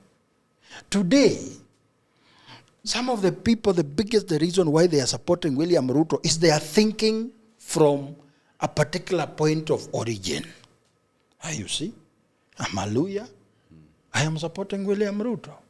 But when you get down to substance and highlight points of mismanagement of resources, they are like counties here. They are like, hey, even during Uhuru, there was this type of problem. It has not started with Ruto. It has not started this time. But we are saying, hey, look here, can we pause a minute? Even President Ruto acknowledged that we have a problem when he was campaigning. That him ascending to power will be an antidote to our problems. In fact, his own better philosophy was based on that. Yes, he said manifesto. A thing of, how do we call it? Judicial killing, extrajudicial killing, will be a thing of the past. Akasema, mimi nikikuwa president, hakuna pesa itaibiwa. Kamuliza, ai, kwa nini? Akasema, because there will be no money to steal. Every coin will be put to use. Some things are very symbolic. Then Eric Latif asked President Ruto during the presidential debate. I don't know how it went to a point where Eric Latif asked Ruto, how much is enough? Ruto said, enough is enough. So, what is enough to the president? What is enough to these leaders? How comes that everyone who is in support of this government has an extractive logic, the way Ochuka has said? Because everyone wants to own the biggest ranch from where they come from, the biggest wheat farm. They want to have the biggest dairy farm. They want to, at the expense of what? Do you know something that I do not really understand? Is that since we gave almost 3.2 trillion from the national government, and we added about 800 billion in grants and in the money that they collect, you really can't see any difference. In fact, to some cases it has worsened. Yes, you really can't see any difference. For example, if you go to Nyakach, where I come from, yes, and you look around, it is the same shrubbery that was there, same bushes. You know, we in Nyakach, we have one hospital called Papunditi. The good old Papunditi. They say that if you want to die, go there. Please go there. If you want to die, go to Papunditi. Especially go in the middle of the night when you are having hiccups. Yes. You will surely die. You certainly, we will bury you. Do you know? They actually put water on a dead man because the doctors there couldn't figure out whether he was dead or alive. And they started giving him water. Now, in my locality, in Nyakach, there has only been 2 hospitals. This is independent. Bonde Dispensary. Bonde. And the Paponditi. And Paponditi. And anybody that goes there is told to be suffering from malaria. All of them. All of them. They look at you and observe. Yeah. So, if you so it's a diagnosis by observation. If you are sick, they will tell you don't go to Papunditi. Yeah? Ahead of you, there is a pharmacy at Katito. This man is the only man who treats people. He has got his small laboratory in there, but the problem is... He must be very rich. Yes, he's very rich because you have to pay to go in there and be treated. He has got a pharmacy in there, he has got a little consultation room, and then he has got a bed. So if you're brought there una hema, unalala. And pay for it. Wanakupoesha hapo. The problem we have is that very important reagents can go missing in a public hospital, but they never miss in private hospitals. Yes. In Papunditi, there is a big pharmacy at the gate. Yes. It's a big line. You go and check who owns the big pharmacy opposite Paponditi. He might be working at Paponditi. So you could be the only thing that has always been praised about the Papunditi is the maternity wing. Now, this is the kicker. Yes. It is not run by the hospital. It is run by an NGO.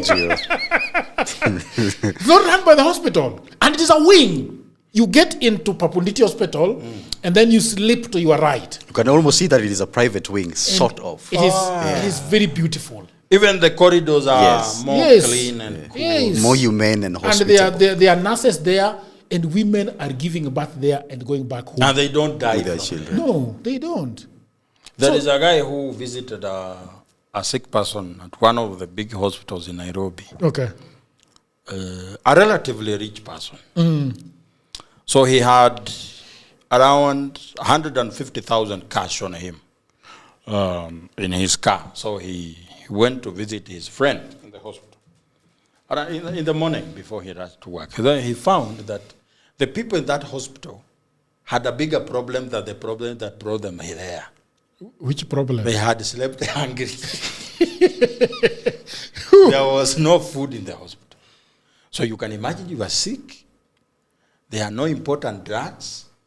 and you are hungry. Yeah. This person had to use the money he had to buy food from outside. And do you know what doctors say? Yeah. They don't allow food from outside. But there is none in the vicinity. They say, okay, now serve them. So my kitchen has only cabbage. Cabbage. Yes. You unakulanga pale chini. Ile ya white. So, ndugu yangu, we can shout all we want. We can say, oh, sisi kama Waluya, tuko hapa. But at the end of the day, when you show up at Kenyatta Hospital, you will realize those wards do not ask which tribe you are. They don't ask. They don't. There is a time I went to Kenyatta Hospital to see a friend that had no insurance. Yes. And has gotten themselves into a very ugly accident. I went to Kenyatta Hospital. I don't know which ward that was. And it looked like a morgue. Because there were people on the floor and there were people sharing beds. And they were in an accident. You can imagine an accident. They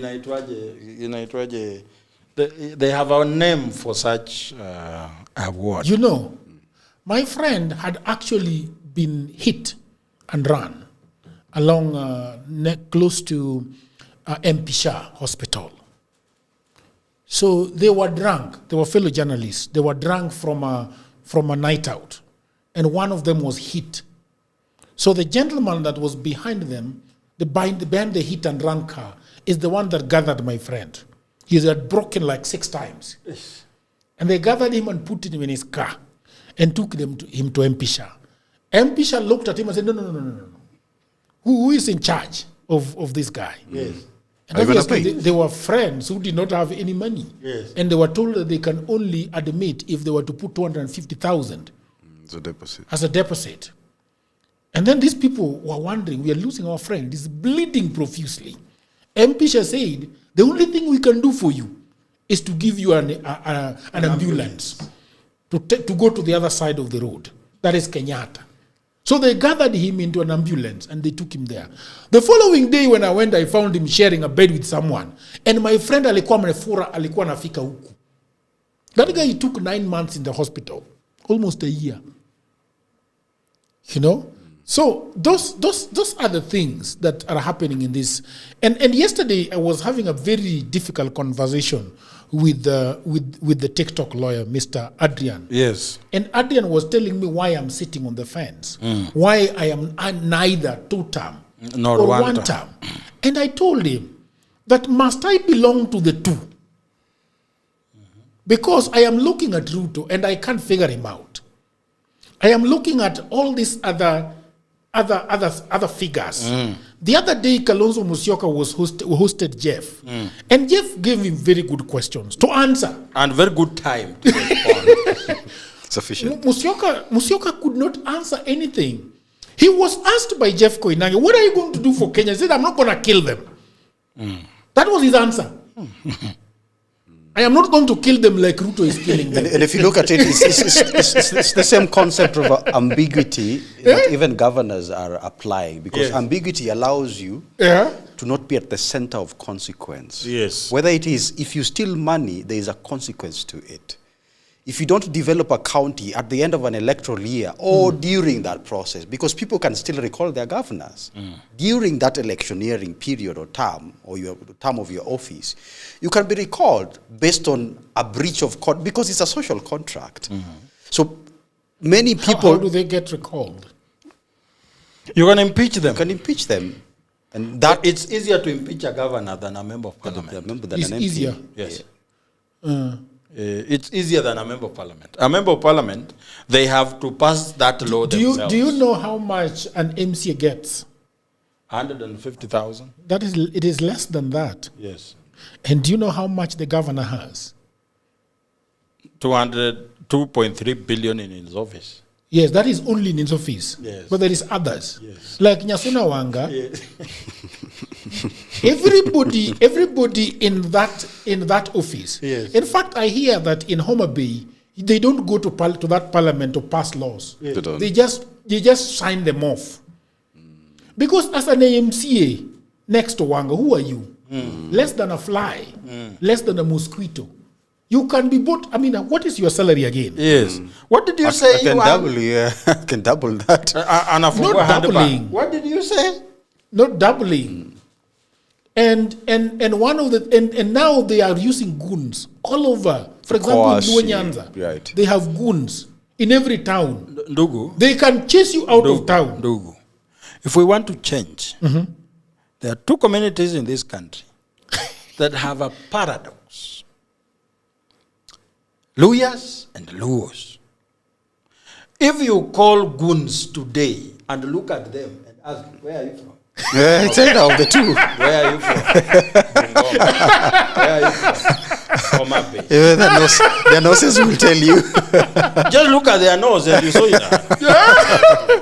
Go to City Hall. Absolutely. Go to this City Hall and look at the people hanging around, scavenging Where around. Where do they come from? They come from Western and Nyanza. But we are somehow we are shouting that Kikuyus are ahead of us. Even if you go to where you are the president, we wanted to be president. Yes. Yes. Who are those people? Luyas and Luos. Majority of us are Luos. And when Buddy was talking about the Usangwenya. Mbona analalamika na wao ndo wametengeneza Masangwenya? How can you make a bomb and then come and complain that this bomb is very dangerous? Killing people. But of all the people should not tell us that he's having a problem of goons. And you see now the chief goon. Now the problem that has happened in Luoland is chronic. What they have done in Luoland is actually take all the money and hold it. Yes. And they have so much impoverished that region to the extent that you will be happy for them to come around to humiliate and talk to you. Yes. Because you can't go to the farms because there are no rains. They killed even fishery. I have gone to where Kinanyasuna are coming from, and you go there and you ask those guys. The other day we were asking them with Odhiambo, what is it that can be done along the... You see, Ruto said that he's going to do a ring road. You do that ring road. And all those people that are around that ring road, the men there are in the cold in the night looking for men throughout the night. I made a documentary myself about, and I accompanied those guys 30 kilometers into the lake. And those guys would go there and slap mosquito the whole night and come out with just a jerry can of omena. And they are 6. So they have to share that. So ukisikia Nyasuna anakuja, anakupatia pesa ya jerry can. You see, so this is a governor that has got 12 billion in her pocket. Then there are 6 men who are coming out of the lake with just a bucket of omena. Yes. And you get into the psyche of this guy, and you're telling him that Nyasuna has 12 billion. Yes. You know, the first thing is he doesn't understand you. Yeah, there's a disconnect between. You see, they wonder what a billion is. Because you realize that in this regime, we have normalized the bees. A billion. We shouted when they said Waiguru has stolen 700 million. Today, what is 700 million? in William Ruto's government and Nyasuna's government, those are peanuts, pocket change. This government has normalized the talk of, 11 billion has been lost. Yeah. Oh, again? Oh, that's bad. You wait a little bit, another 20 billion. Yeah. Oh.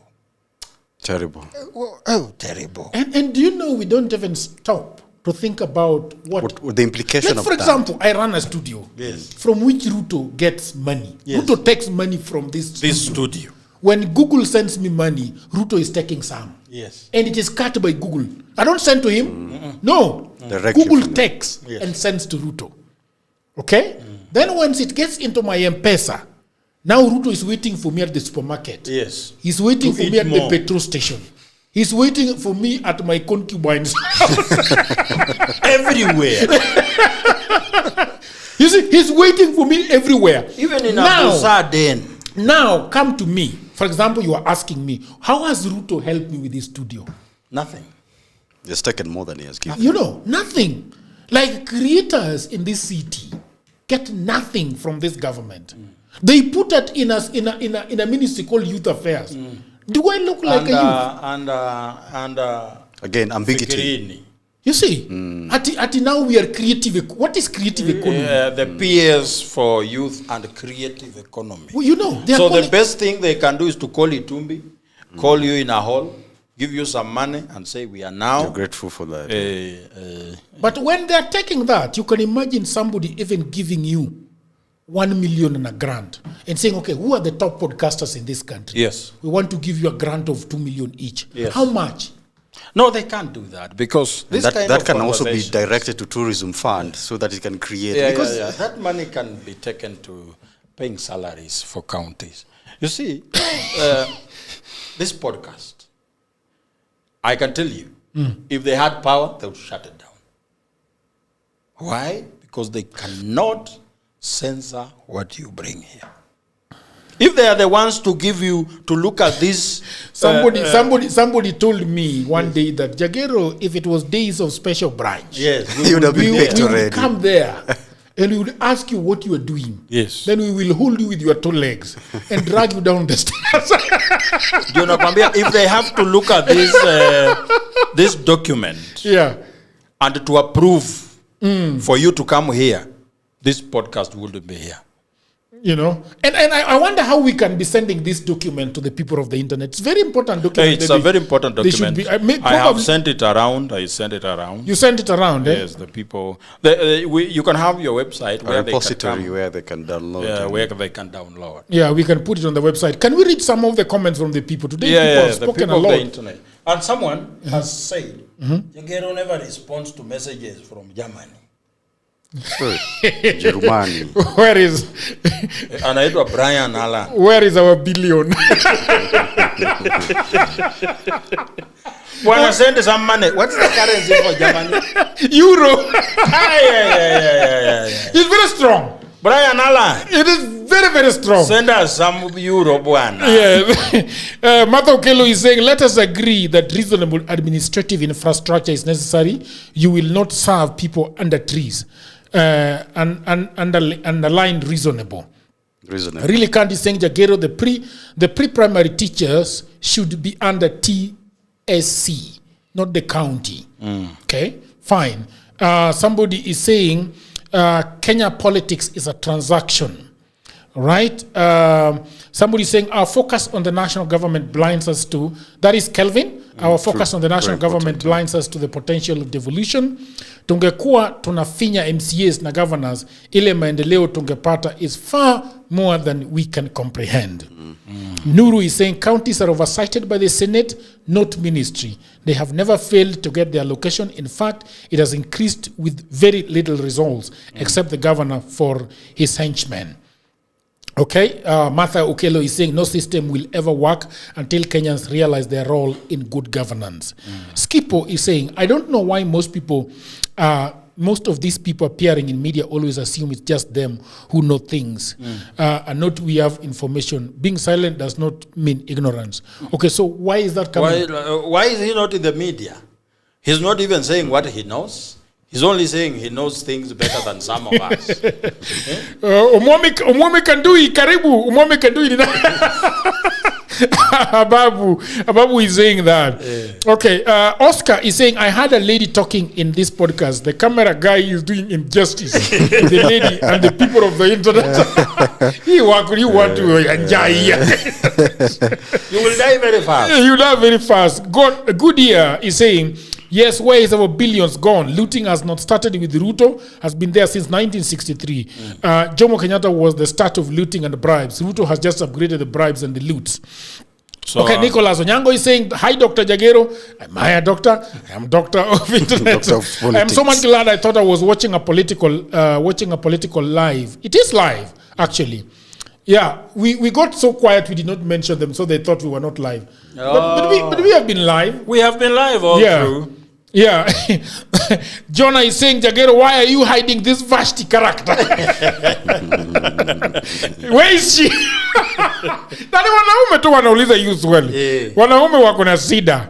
She's hiding behind the scenes. People of the internet, what is? Why is the lady at the background? Men are hungry. Let's talk about Kelvin Wanyonyi is saying the governors are always gallivanting and complaining every time, asking for more money, yet we don't see tangible development. Civic education is necessary. The corruption in counties stings to the core. Willie is crying foul. Jagero, bring that lady over. Unamficha aje kama mandazi. All right. Martha is saying, Jagero, you see the difference between today's Gen Z and yesterday's.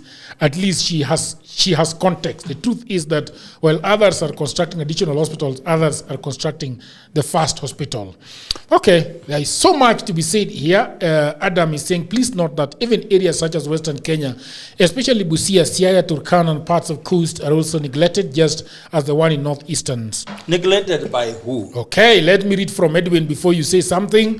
Jagero, I agree with Vashti on the Northeastern issue. Why are we asking questions about Northeastern and ignoring the looting in other parts of Kenya? There is no road in Northeastern today, bro. So, is Nyasuna coming from Northeastern? I wonder. No, so we've talked about the governor North of Nyanza. Malombe. Which means many cows. Then we have talked about the governor of Bungoma. So we have not neglected people. Yeah. You see, the things we are talking about, some of these people are very protective of the thing. But again, the biases, yes. Sometimes you have to defend mediocrity if you are benefiting from it. So some of the people, I understand them. As someone who told me today as I was coming in, that if you have not got money to fund your lifestyle, stop bragging about morals. So maybe...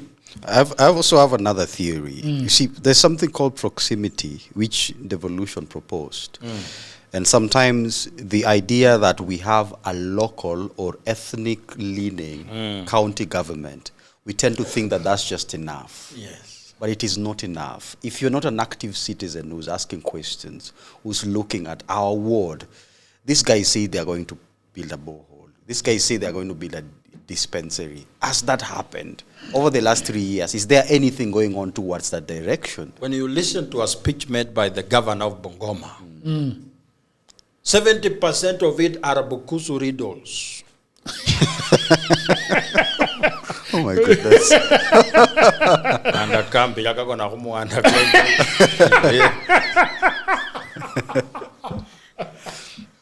So if riddles could develop an area. Why is he riddling? Then Bungoma would be top tier. We would be far. He's riddling because he's understood. He's pandering to the narrative, yeah. He's understood the voters. When you're fluent in local dialect. Yeah, he's very fluent. Very fluent. You cannot win an election in Bungoma without fluence in the local dialect. So before we even blame Kenneth Lusaka, what is enabling him to get away from the pilferage he's orchestrating? It's because the people do not even understand what should be expected from who at what time. I was passing through the county the other day. I was there. There's a primary school I have seen since I was born. It's called Chengwali Primary School. Chengwali. The gate that was there when I was in class 8 is still there today. In the same condition? In the same condition. Some of these schools have no fence. You can get into the school through anywhere. And the children can leave the school through the gate, the window. Through the window and everything. And we have a member of parliament. We have a governor. The roads that were better when I was growing up are worse today. When Raila was proposing one county, one product, I supported it with all my life because I understood where that sentiment is coming from. Where those sentiments are coming. Because I understood that in Bungoma, I saw how life was when Zoya Sugar was working. I saw how life was when Pan Pepper was working. I saw how life was when Kitinda Meat Commission and Dairy was working. Today, all those collapsed. You could see someone leaving high school. And in a few weeks, you see him with safety boots and apron and a mountain bike. Ukiuliza huyu, amepata kazi Nzoia Sugar. Anafanya kwa laboratory. Anafanya kwa delivery. Anafanya kwa distribution. Yeye ni nucleus estate supervisor. Yeye ni wa region fulani supervisor. A young person with a good mountain bike, safety boots, nini, earning 30,000. In the village? In the village. They don't eat junk. This rotating chicken we eat here. We were eating good food. And we were earning. I remember one mama called Felicitas. She used to walk around the village with a huge bag full of clothes, selling, with a handbook.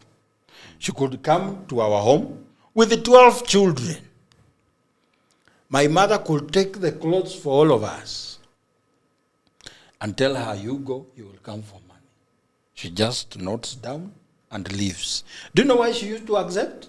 Because she knows that in 2 weeks' time, tutapata pesa ya miwa.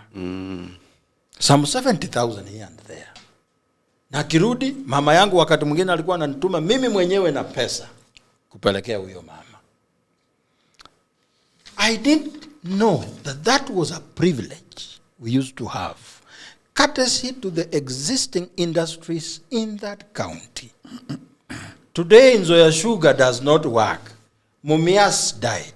Pan paper died. The level of poverty that is within these villages is unsurmountable. I attended a funeral in Kitui where Malombe has an office allocation of 2 billion in an area called Kavisuni. Tukiwa kwa gari, Google Map inatuambia 57 kilometers turn right. Unajua umeenda ndani mpaka unashangaa huku ni wapi? Mahali inaitwa Kavisuni. That young man had been killed in the protests for the finance bill. We had gone to bury him. The house for the parents of that young man did not have a door. Ilikuwa na curtain, leso. It was not a big house. It was a small house like this. In that funeral, not even the area Mukasa was allowed to speak. What's a Mukasa? A Mukasa is a village elder. Okay.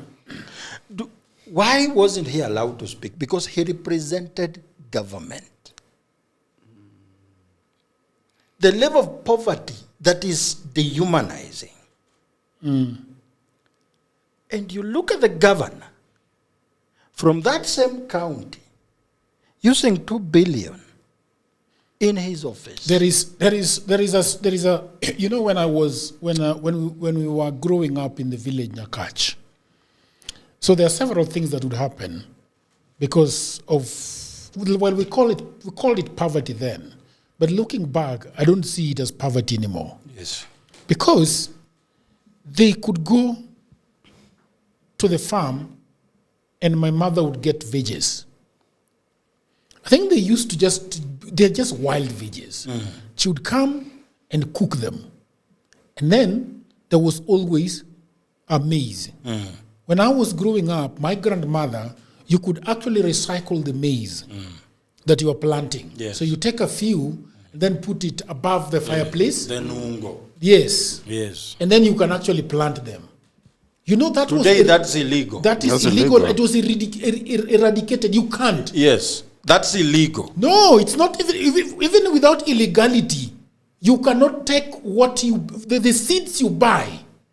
They sprout once. You cannot regenerate. And you cannot regenerate it at all, okay? But those days, I don't know what happened, because if you had eaten so much of vegetables, then you could actually get eggs from the cook running around. Yeah. Okay? All right? You could do that. Jirani angechinja tu ng'ombe. Yes. Or there were goats. Or there were cows. All right? And there were shops that had bread. So you could actually buy bread. Do you know something, Joachim, that is happening in the village right now? That there is no bread. Because bread is 70 shillings. It's It's a post-luxury. It's a big luxury to have bread. So what do? And what I realize when I go to the village these days, that even when you visit the homesteads around, you can't see smoke during lunchtime. They forgot about lunch. So do you know what they do? They cook a lot of strong tea in the morning and put in flasks. And then at lunchtime, they go Kids buy the ngumu. And that is what the kids eat. They come for lunch. When they come for lunch. They eat it and then go back to school. Then make a big ugali in the evening with the men. When a calf. Without soup. And that's it.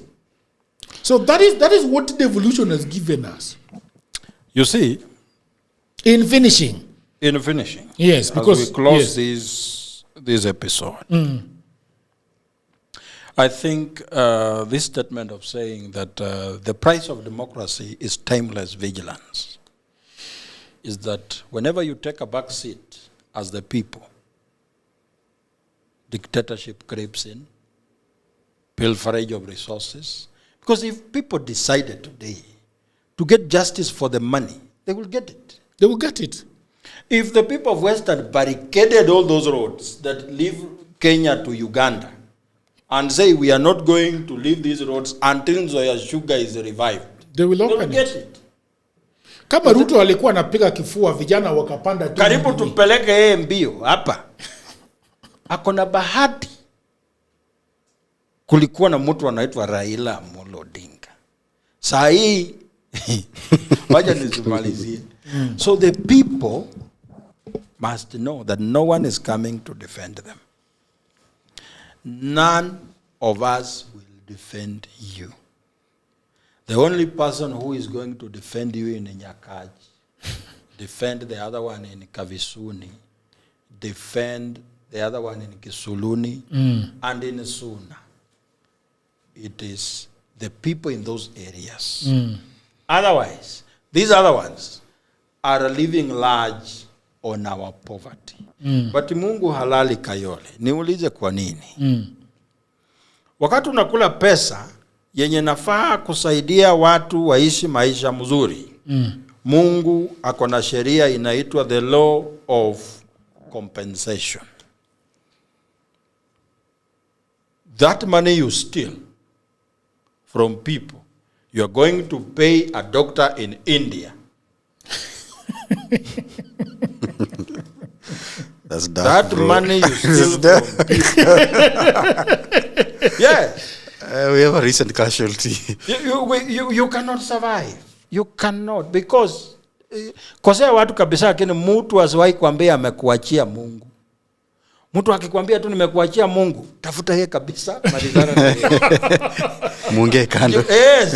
Juu akikuachia Mungu, oh my goodness. You don't stand a chance. Okay. Achuka, in finishing. I think devolution answers the most critical thing about life. That at some point, I know mavijana wengi wanafikaga hiyo age ya 28 ikielekea. You have to sit honest with yourself. And I think that's the same thing that devolution was asking us to do. Most of our arguments in Africa and South and Latin America has always been we were interrupted. Our civilization and growth process was interrupted by colonialism, and therefore post-independence, we had to start with an injured history.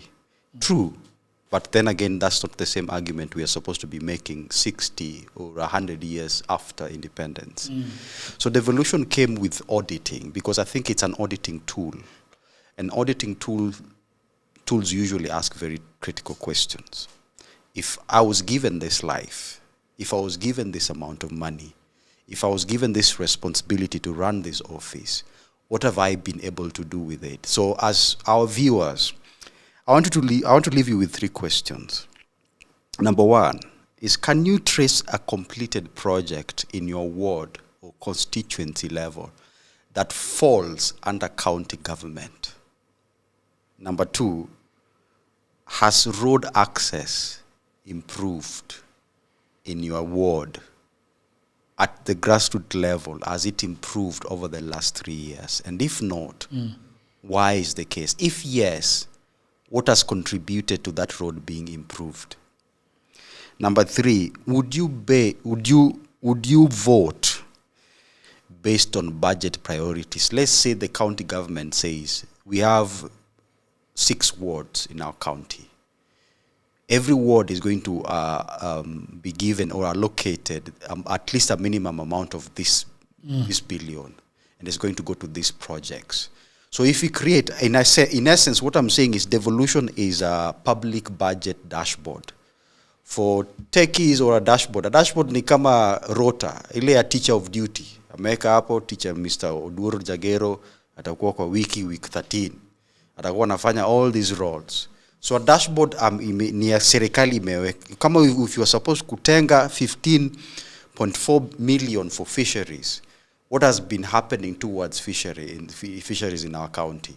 What has been happening for county government? Why is it that Nairobi County has been having perennial strikes by nurses and medics? But Gathi is always affected. Mama Lucy is always affected. Why is it that these county government facilities are always affected, and yet there's budget allocated for healthcare? Is it not enough? If it is not enough, what can we do so that we can improve our healthcare access? So I want you to go back and also tie to what Joachim has said. At the end of the day, devolution can only happen if we have citizen literacy. And literacy is a personal responsibility that you cannot abscond it to Odor Jagero or Omondi Chuka or Joachim. At some point, you also have to have your own conscience.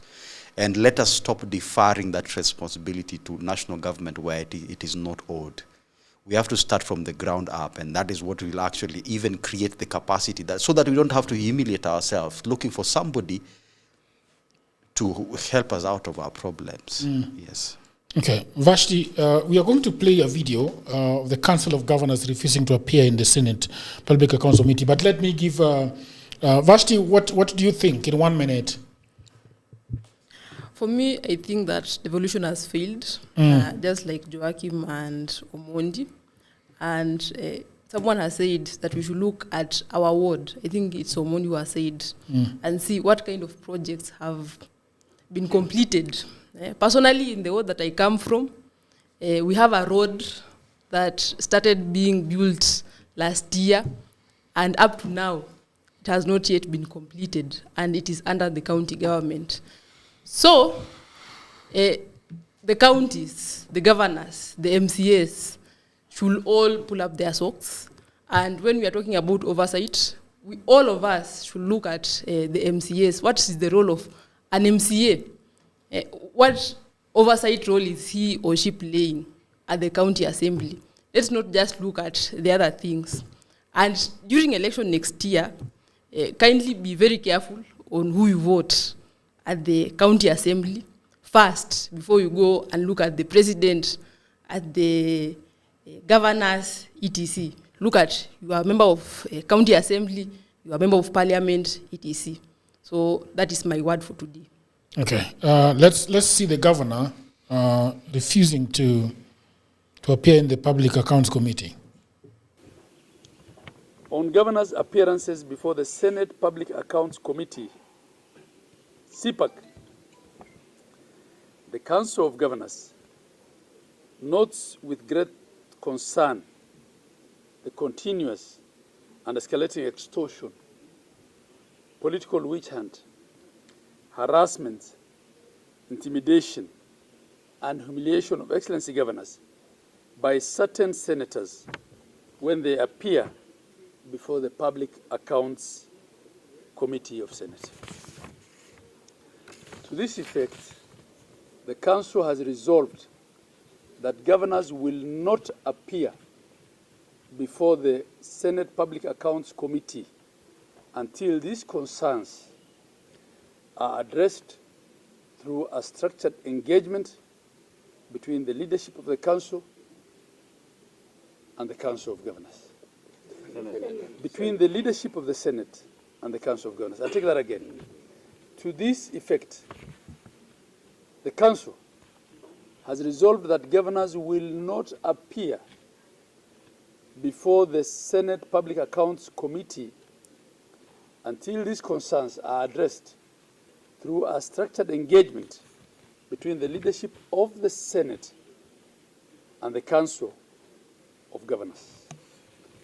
On governors' appearances before the Senate County Public Investment Committee, we note with concern that governors are required to appear several times before this committee to discuss investment issues, including various funds in the counties.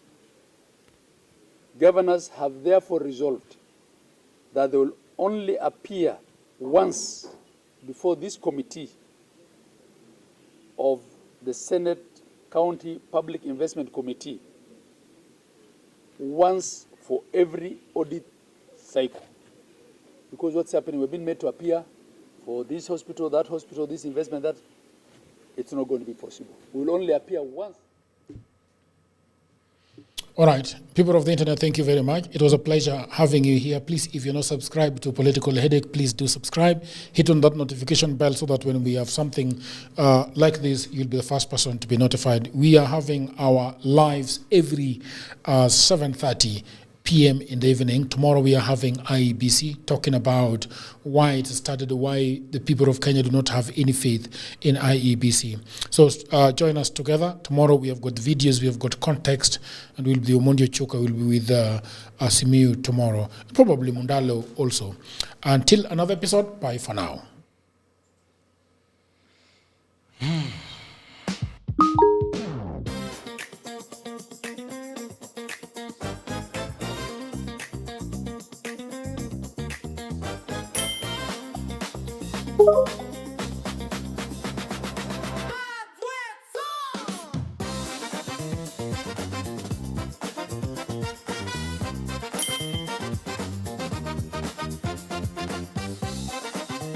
Thank you.